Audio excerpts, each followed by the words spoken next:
لحظة يا أخي، ايش معك بتنغبش يعني؟ أنا لو كنت نشرت القصيدة يوم الأول وتنتقدني يوم ثاني لك الحق، لكن بعد سنتين وقد دخل انتقدني كم من شنب، والله إني زعلان. هذا مش صف، هذا موقع إباحي. والله إني زعلان. شوف يا حبيبي، أنا في صفحتي كم من طروخ، في صفحتي قبايل وناس أشراف، في صفحتي كم من أسد، ويجي ينسبهم لموقع إباحي. أكبر عيب، أكبر عيب إنه يقول هذا الكلام وهو إنسان عاقل. هيا في ذا قلت إنه دخل إنه ناقد وإنه بمكان الأب. يا وبيا كيف الحال؟ والله إنك اتصلت لي وأنا بين أصور فيديو. الشيبة خلاص، أنا بخلي الفيديو يصور وأجاوبك على أي حاجة تسألني فيها. نعم هو شيبة، صدق هو شيبة. يعني أنا لو غزا راسي الشيب كنت داعيني يا شيبة، وش فيها يعني؟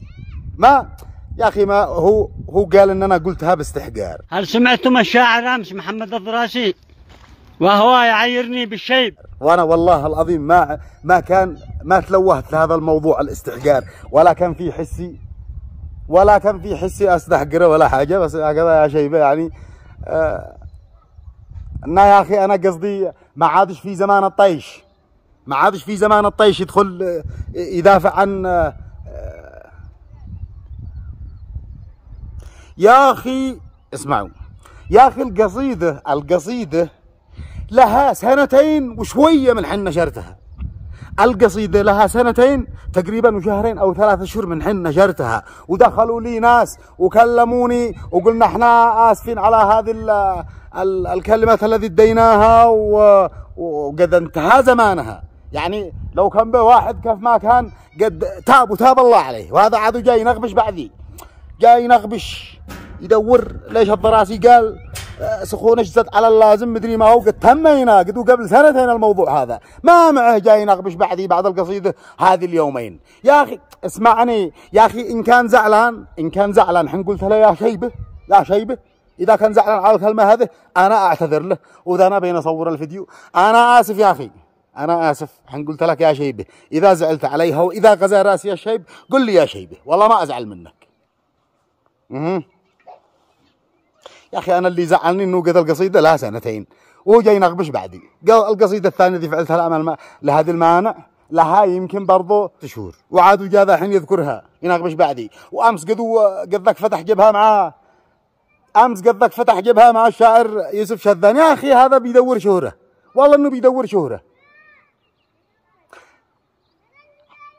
طيب يا أخي ما أعرف شو اسمه.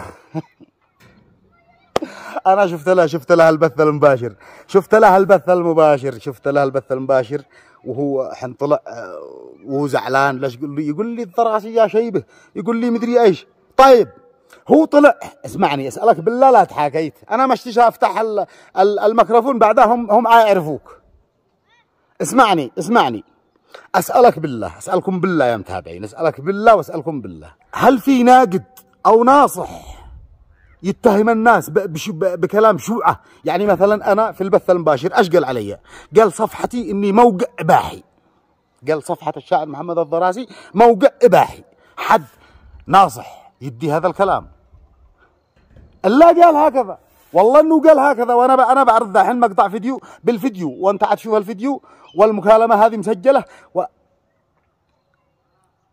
أنت عاد تشوف الفيديو بالمقطع اللي بنزله هذا. أنا بنزله قد الناس يحبوه من صفحته، مش صفحة هذا مش صفحة، هذا موقع إباحي. يا أخي أنا خلاص، أنا حق يا حاج، أنا حقك، أنا والله ما أنا داري ما اسمك، حقك علي. إذا كنت زعلت أنت قلت لي إنك بمكانة الأب، وأنا آسف إذا قلت لك يا شيبة وأنت زعلت، أنا حقك علي. إذا كان على الكلمة هذه الذي هم قلت لك لو بتحب البنات هذولك وأنت زعلان، أنا آسف. بس يا أخي اسمعني، أنا بين أتكلم في الجوال بيصور، ما بين أكلمك شنت دحين. ما هو ذا الحين. والله إني زعلان. شوف يا حبيبي، أنا في صفحتي كم من طروخ، في صفحتي قبايل وناس أشراف، في صفحتي كم من أسد، ويجي ينسبهم لموقع إباحي.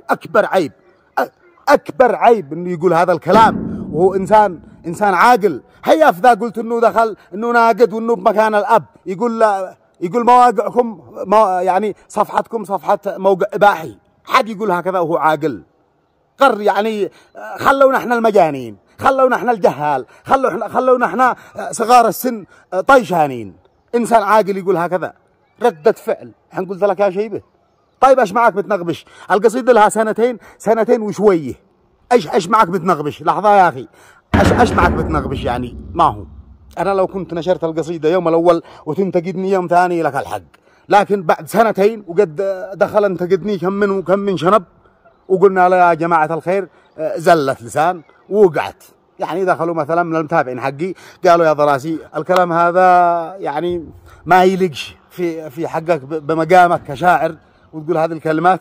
يعني عدة أشخاص دخلوا قالوا لي هذا الكلام، والله ما هم كثير، يعني مثلا يمكن 2 أو 3 الذي قالوا لي هذا الكلام. فقلنا لهم يا خبراء خلاص قد عدت وزلت لسان، وهي قد دخلت البنت وغلطت علي وردت علي رد أكبر من يعني أتفه رد شوعة ردت علي. يعني ما عاد بش حاجة من الحاجة الشوعة لو ذكرتها فيني.